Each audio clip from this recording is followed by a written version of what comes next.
Thank you. Praise the Lord. Hallelujah. So once again, a blessed morning, family. A blessed morning, everyone. Hallelujah. Praise the Lord. So magandang umaga po sa ating lahat. So live na naman po tayo again dito po sa Jaom na Cavite because we will have our morning devotion today. And praise the Lord dahil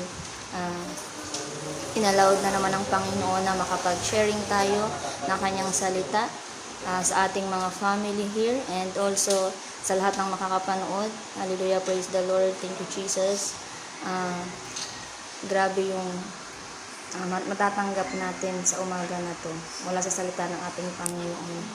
And syempre po, sa lahat ng makakapanood, hallelujah, please share this live streaming, family, sa mga kakilala nyo po para through online, nakapag-share tayo sa kanila ng Word of God, and through online, nakapag-evangelism tayo sa mga kakilala natin. And syempre, once na maipakalat yan, through sharing is marami tayong maaabot. And hindi lang tayo yung mabibless ng Panginoon, kundi pati din lahat ng maaabot ng live na ito. And maraming salamat sa patuloy na pagsuporta dito po sa ating gawain, dito po sa ating ministry. And before we start, allow me to acknowledge all the presence of our family here in Jaom Naik family. Hallelujah. Our family here. Hallelujah. Praise the Lord. Kaway kayo, family. Ating mga family dito. Hallelujah. Family Uncle Seth, family Airo, and Lola Peria, and family Louie, family Jamil, and family Rexel. Hallelujah, praise the Lord. And to all our beloved pastor here, Pastor Leo Daguman, and Pastor Vicky Cuevas. Hallelujah, praise the Lord. And to all ministers and leaders here in Jaom. Hallelujah, praise the Lord. And syempre, our beloved spiritual parents in the Lord, Dr. Prophet Jomari Chaos and Dr. Prophetess Gretchen Chaos. Hallelujah, praise the Lord. We are blessed. We are so blessed na nakakonekta tayo sa ating spiritual parents in the Lord.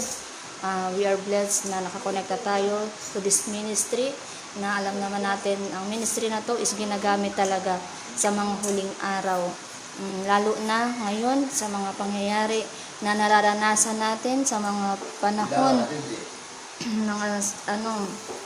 ng mga bagay-bagay na sign na malapit na pala ang pagbabalik ng ating Panginoon. And through our spiritual parents in the Lord, lalo tayong namumulat or mas lalo tayong natututo kung ano ba talaga yung katotohanan na nangyayari sa panahon natin ngayon, na hindi na pala siya normal, kundi sign na pala yung bawat sitwasyon, yung mga bawat pangyayari na nararanasan natin, tulad ng mga lindol, mga sunog, mga mga earth, yung pagputok ng bulkan, yan, that's the sign na pala. And yung pagpula ng langit, yan, that's the sign na pala. Tapos saan yun? Sa Davao, Mindanao, yung nagkaroon ng Red Sea, yung parang nagkulay dugo.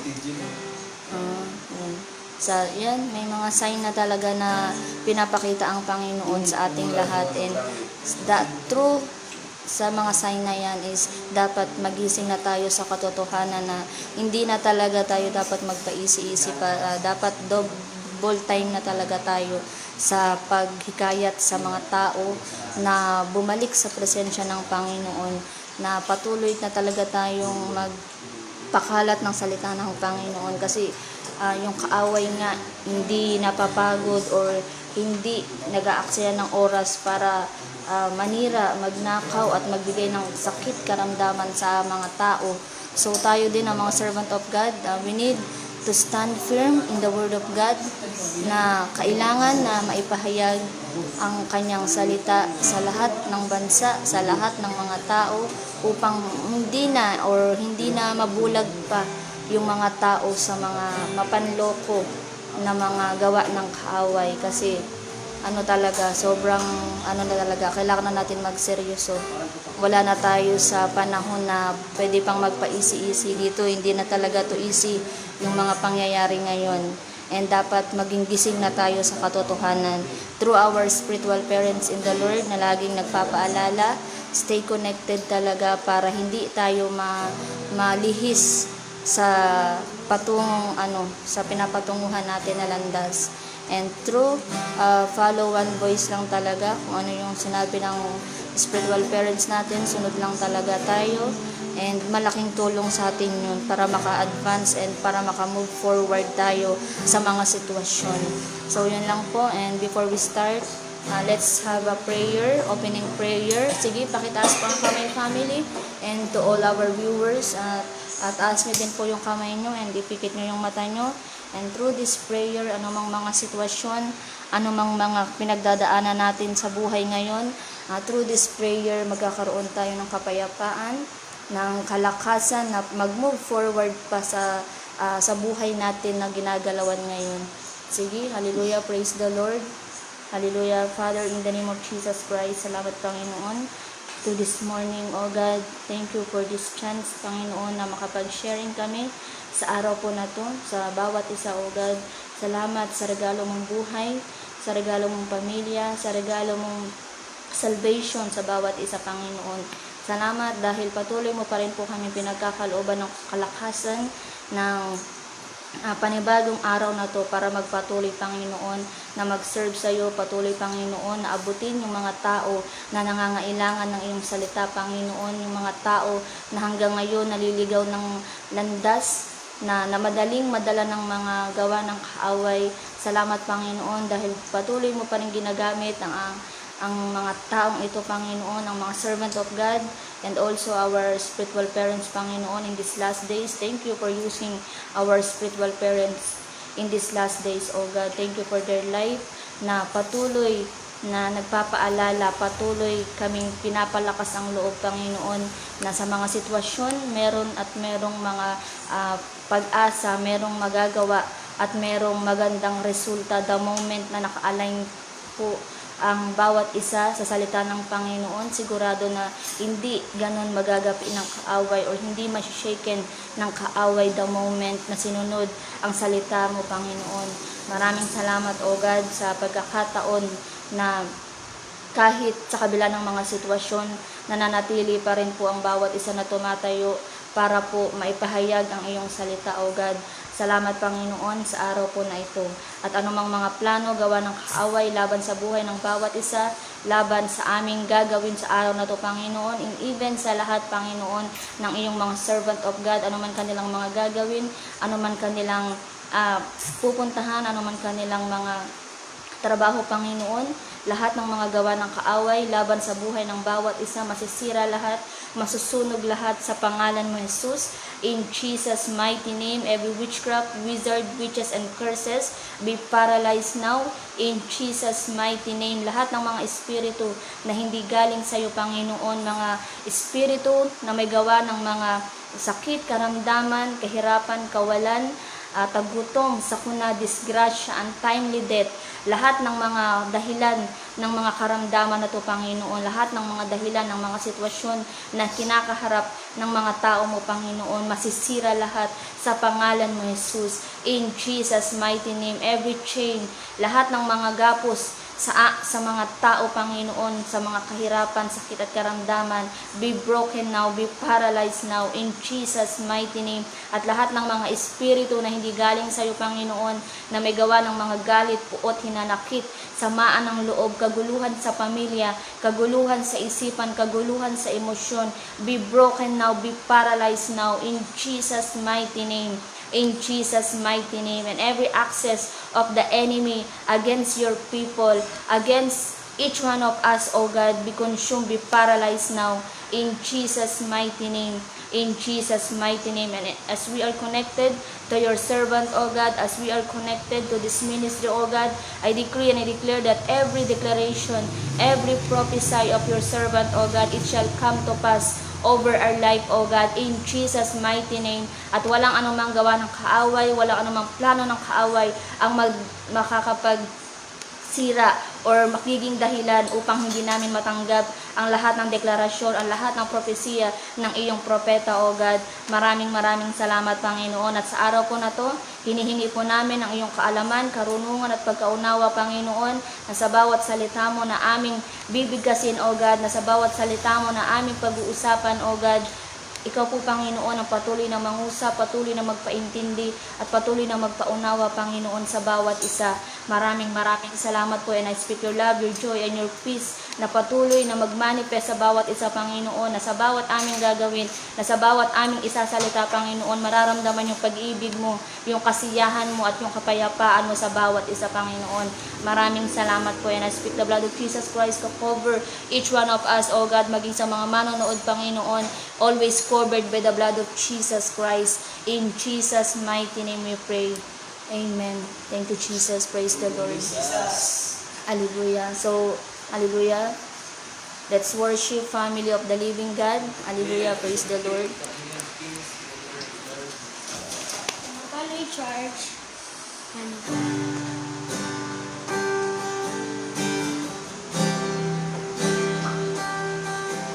Gusto ko yung church gumi-gumitin ko.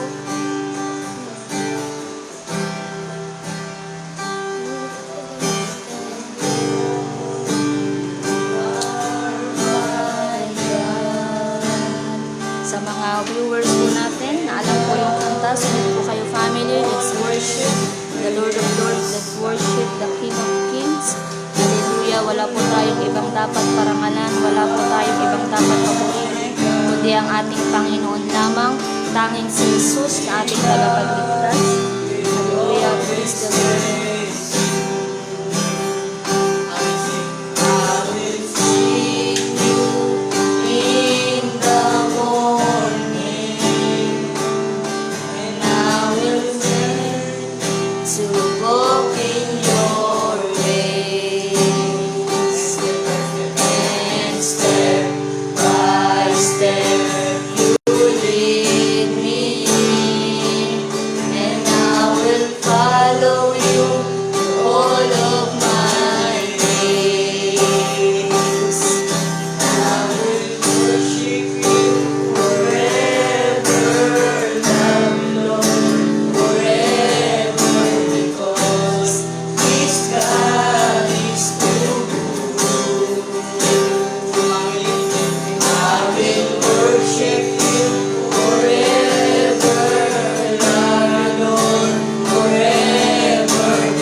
Hallelujah! Hallelujah! Thank you, Jesus. Thank you, Jesus. Praise the Lord. Praise the Lord. Hallelujah. Praise the Lord. Thank you, Jesus. Hallelujah. Praise the Lord. Hallelujah. To those who's watching our live streaming, hallelujah. Family Joe Fabs Paviliar, God bless you family. Rona Odoy Malibago, God bless you family. Anessa Ningaska, God bless you family. Hallelujah. As you watch this live streaming, surely God will gonna bless you. Surely what is yours is yours. Hallelujah. Praise the Lord. Thank you, Jesus. God bless your family. Please share this live streaming to your family, to your loved ones, and to your neighbors para through online nakatulong din po tayo sa kanila. God bless your family. Thank you. Bless you, family. Sige, so we will have our morning devotion na.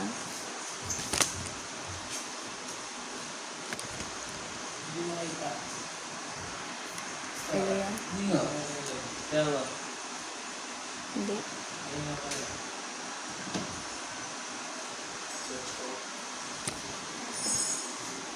One. Malabo.